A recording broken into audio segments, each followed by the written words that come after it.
Okay, quick question. If I told you the exact salary you need to out-earn 90% of working Singapore, would you guess higher or lower than what's actually true? Most people guess wrong, not by a little, by a lot. Some people think it's $1 million a year. Some think it's 50,000 a month, a private banker kind of number. Others think, realistically, maybe 300,000 a year, something only a director or a VP could touch. Here's the strange part. The real number is nowhere near what most people imagine, and by the end of this video, you're going to know it exactly. Not a range, not somewhere around, the actual figure, straight from official data. But first, let's talk about why this question even matters. Right, so picture your average Monday. You're on the MRT, squeezed between someone's backpack and the door, scrolling LinkedIn. Someone just posted about their new role, some vague title like senior strategic something, and you caught yourself doing the math. Are they earning more than me? Am I behind? Should I have taken that other job? This happens to almost everyone in Singapore. Because here's the thing about this country. It's small, it's dense, and it's unusually easy to compare yourself to people who seem to be doing better. The condo renovations show up on Instagram, the overseas trips show up in your group chat, but the actual number on someone's payslip, that stays hidden. Nobody posts that. So we end up guessing, and guessing badly, which either makes us feel like failures for no good reason or makes us wildly overestimate what rich actually costs. Okay, here's the big idea for today. Being in the top 10% of income earners in Singapore is not the fantasy number people assume. It's closer than most people think, which means two things at once. It's actually achievable for a lot of ordinary, hardworking people, and also hitting it doesn't automatically make you feel rich because the cost of living rises right alongside it. Let's build this up properly with real numbers, not vibes. Start with the middle. The median gross monthly income for full-time employed residents in Singapore, according to the Ministry of Labor Force's most recent labor force data, sits at around $5,775 a month. That's the exact midpoint. Half of full-time working residents earn more than that, half earn less.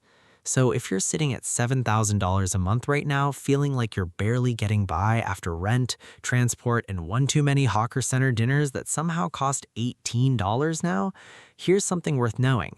You are already earning more than roughly 60% of working Singapore residents. 60%. That doesn't mean life feels easy. It means the comfortable middle-class bar in Singapore is genuinely higher than people expect.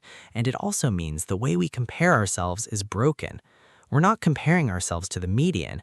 We're comparing ourselves to the loudest, most visible slice of people around us. Now, here's where it gets interesting. Let's start climbing the ladder. At $10,000 a month, you're around the 73rd percentile, comfortably upper middle. Good job, probably 10 plus years of experience or a strong technical or managerial track. Push past 11,500 and you cross into the top 20%. Now keep going, because this is where most people's mental picture completely falls apart. You don't need 50,000 a month. You don't need to be a managing director or run your own company or sit on some private wealth account with 8 zeros in it. The actual threshold, the exact monthly income that places you in the top 10% of full-time employed residents in Singapore is $15,540 a month. Let that sit for a second. Not 50,000, 15 and a half. That's roughly $186,000 a year, gross, including your employer's CPF contribution. And who's actually earning that? Senior engineers at tech companies. Experienced private bankers, sure, but also mid to senior finance professionals, directors in professional services, specialized IT leads, senior managers who've spent a decade climbing steadily, not explosively. This is not a born-into-money number. For a lot of driven professionals in Singapore, this is a realistic 10 to 15-year career target. But, and here's the shift, here's the part most people miss, the gap above this point stops behaving normally. Go further. The top 5% starts at around $21,000 a month. Push into the top 1%, and the number jumps to roughly $58,000 a month, about $696,000 a year. Do you see what just happened? From the median to the top 10%, income roughly tripled. But from the top 10% to the top 1%, it multiplied by nearly 4 times again. The ladder doesn't get steeper gradually, it gets steeper explosively, right near the very top. This is actually the real lesson hiding inside this whole exercise. Singapore's income distribution isn't a smooth staircase. It's mostly flat, comfortable, gradual, and then right at the very top few percent, it launches almost vertically. Most people spend their whole career trying to out-earn their way into that vertical zone. Very few manage it through salary alone.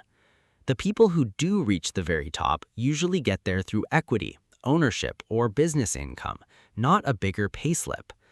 So what does this actually mean for you? It means the top 10% isn't some untouchable fantasy reserved for a tiny elite. $15,500 a month is a real, specific, reachable number for a strong career in the right industry, especially finance, tech, or senior management. If you're already at $7,000, $8,000, $10,000 a month, you are not behind. You are closer to that top 10% line than the noise on social media makes you feel. But it also means chasing the very top through salary alone is usually the wrong game. Past a certain point, the people at the top aren't just earning more, they own more. Equity, business income, investments that keep compounding whether they're working or not. And that's really the quieter lesson underneath all of this. The number on your payslip tells you where you stand today. It doesn't decide where you end up. What decides that is what you do with the income once it lands, how much of it you keep, how much you invest, and how patient you're willing to be while it grows. So here's the number one more time. Clearly, no vagueness about it. To sit in the top 10% of working Singapore residents based on the latest official labor force data, you need to earn $15,540 a month, roughly $186,000 a year. Closer than you thought, and maybe closer than you are right now than you realized.